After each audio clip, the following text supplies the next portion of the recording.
Travis, you now have what a lot of Blazers fans would consider to be a dream job, calling every play on the radio.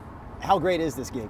This is what I've wanted to do my entire life. We've talked about this before, that as kids, as sports fans, we sit in our driveway and do the play-by-play of the games with our friends. And now to be able to do this is my job. It still hasn't quite set in yet. It's incredible.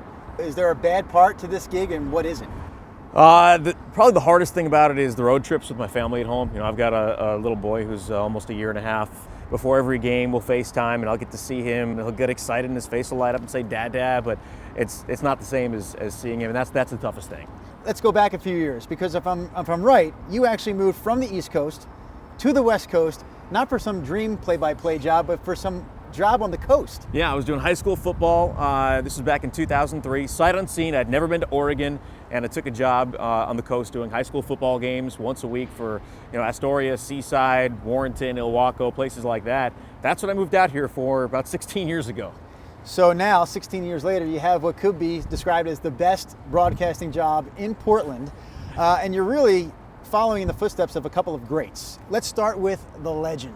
The Portland Trailblazers have won the World Championship. Yeah, I've talked to him a bunch of times. He's been very consistent with the message: be yourself, be who you are. That's why you got this job, and if you stay true to who you are as a broadcaster, you'll have a long career. The guy who took over for Shonley back in 1998, he had some pretty good moments too. Dame going for the win. A three-pointer for the game.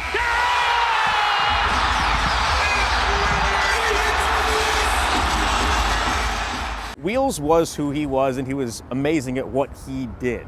Bill Shonley was amazing at what he did.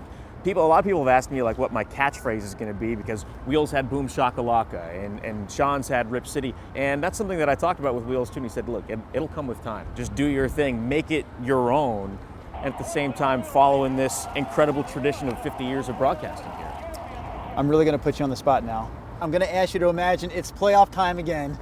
The Blazers are in a Game 7. Yes. This coming down to the final shot. Damian Lillard's got the ball with 4 seconds to go, and the game is tied. Go! 4 seconds left. Damian has the ball between the circles. Down to 3 seconds left. The shot for the championship. He buries it, and the Blazers win the championship for the first time since 1977.